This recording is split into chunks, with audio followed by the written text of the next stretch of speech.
So we're on the home straight. Hopefully Luke provided some inspiration there. I think certainly, I know we were just talking about it. Marathon des Sables was definitely on my bucket list at some point. It is an iconic race that when the first friend I knew that actually did it before I got into endurance sport had, well, I thought the most horrendous blisters. I suspect Luke probably had it worse based on that photo. But at the time, I said, I cannot think of anything I'd almost rather do less than marathon day after day in the Sahara whilst you're limited to water and food.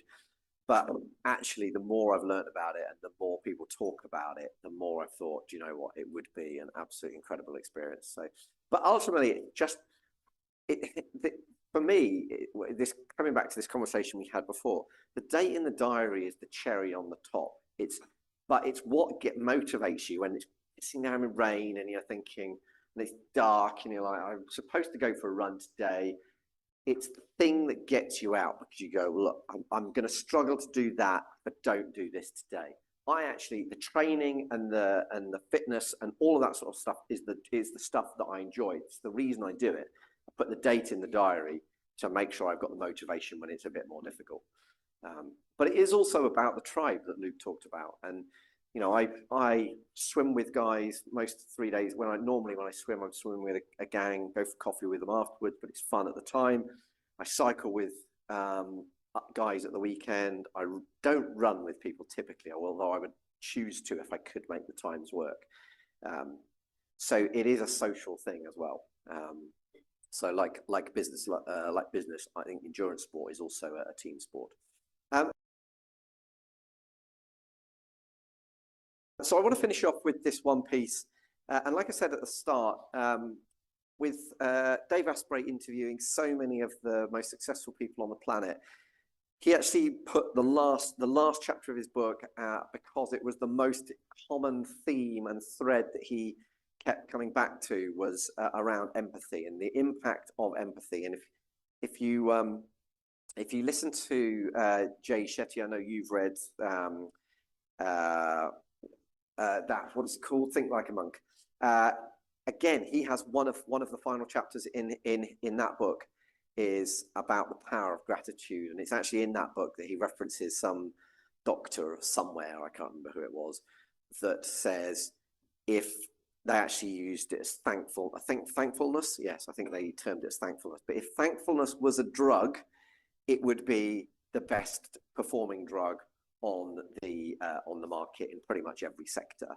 Arianna Huffington talks about gratitude in her amazing book Thrive.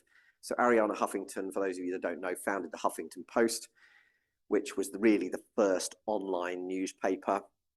But being in the media world, it was a 24/7 business, and she ended up waking up on the floor of her office, covered in her own blood. She'd hit her head on the way down, and that was the sort of dawn of realization that she needed to work and come up with a different way of living her business life.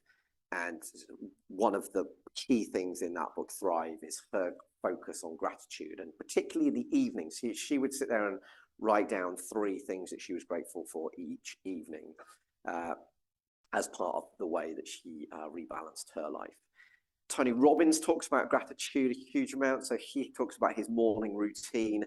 When you go to his events or you see him speak, he often refers to his morning routine, and part of that morning routine is really visualizing 3 things that he's grateful for.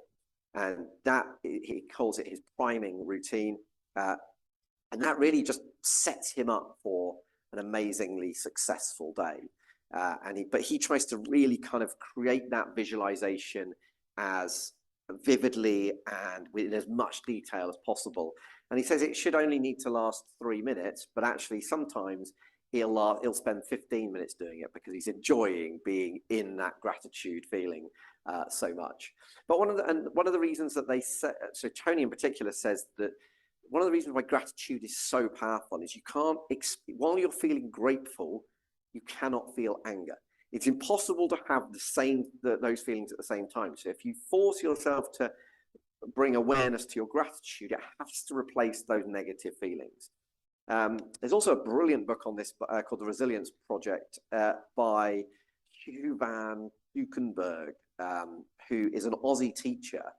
And it is actually a brilliant book and he talks about how really the success in mental health is about gratitude, empathy, and mindfulness. And he now is, whilst he was a teacher, I don't know whether he still does any teaching because he spends most of his time coaching people, but particularly speaking at schools around this particular subject. But he coaches Aussie professional sports teams on this whole thing, and he tells some amazing stories of where he's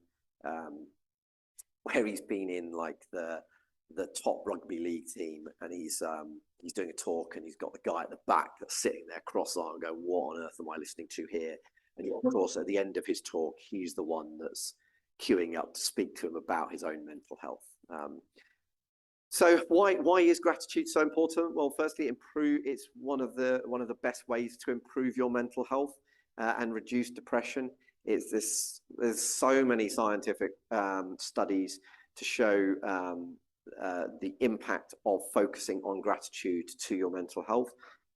It's certainly one of the things that I am trying desperately to do to help my eldest daughter, who is suffering with her mental health. It's also shown to improve our physical health, which is the one. There's quite a few studies that show it can genuinely improve our physical health and also improve our ability to recover from serious illnesses. And one of the other things it can help with is giving you better sleep quality. And if you read Matthew Walker's book, anything that gives you better sleep gives you lower chance of getting cancer, more productivity, better health, better control of your weight. Everything is linked to better. If you can get better sleep, you can reduce every risk in your life, essentially. If gratitude practice can help you give better sleep, it can.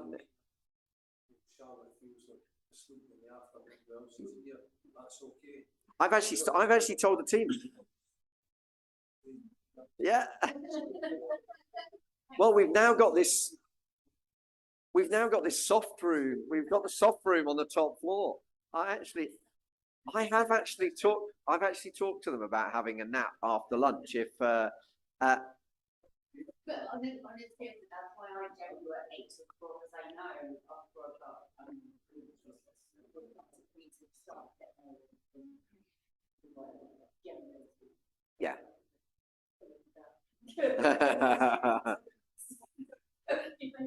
Well, there you go.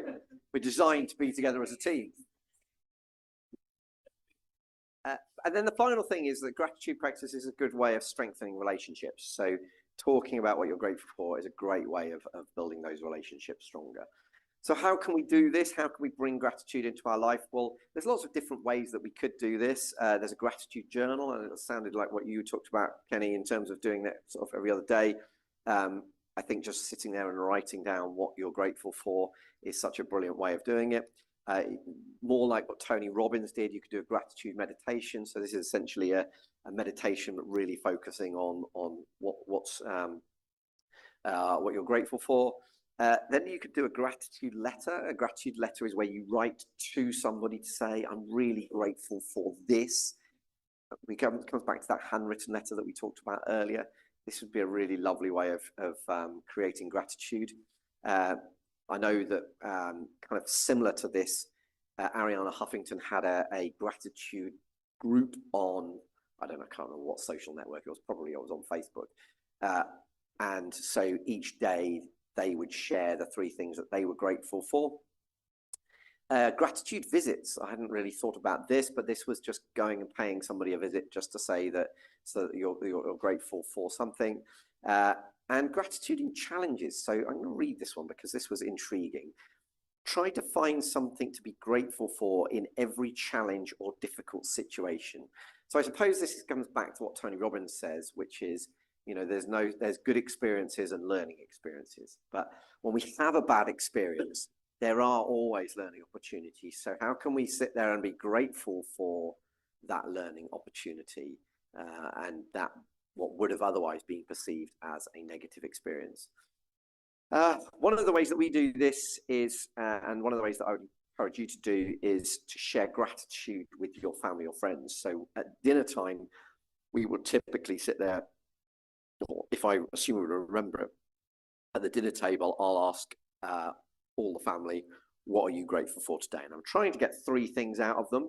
And under the advice of Tony Robbins, I try and encourage them that one thing should be a really small thing, like the sun shone today, or yeah, great coffee today, exactly, or I slept well, or mum cooked me dinner, whatever it is. But being grateful for having that conversation with family is a really lovely way of appreciating it. There's plenty of ways you can do this nowadays. You can buy gratitude journals, and there is the 5-minute journal that you can buy as a physical book. You can also have the 5-minute journal as an app. So I quite often do this. The earlier I find that the earlier you can do the gratitude focus, the better. So I try and do it literally in the first 5 minutes of getting up. Think about, well, what am I grateful for today? Because it's a great way of priming your mind to kick off a good day. Or you look at emails and social media and everything else. For me, I've tried it with the book. I actually end up finding that I'm better off doing it with the app on my phone. The one thing I haven't tried properly yet, but I believe is a good way of doing this, is there's a new journal app that's just appeared on the iPhone, and that allows you, it kind of prompts you to create journal entries, but around photos that you've taken. So I quite like the concept of that. However, the 5-minute journal is just really easy. It's like, what 3 things are you grateful for? What 3 things will make today great? Can't remember the third question. But it literally takes you 5 minutes. But it's such a great way of starting the day and priming your brain for the day ahead, and just putting you in the right mindset. And I think, I mean, ultimately, this is sort of like what we talked about when we went through the Limitless Life Planner and said, actually, how do we start the start of each week?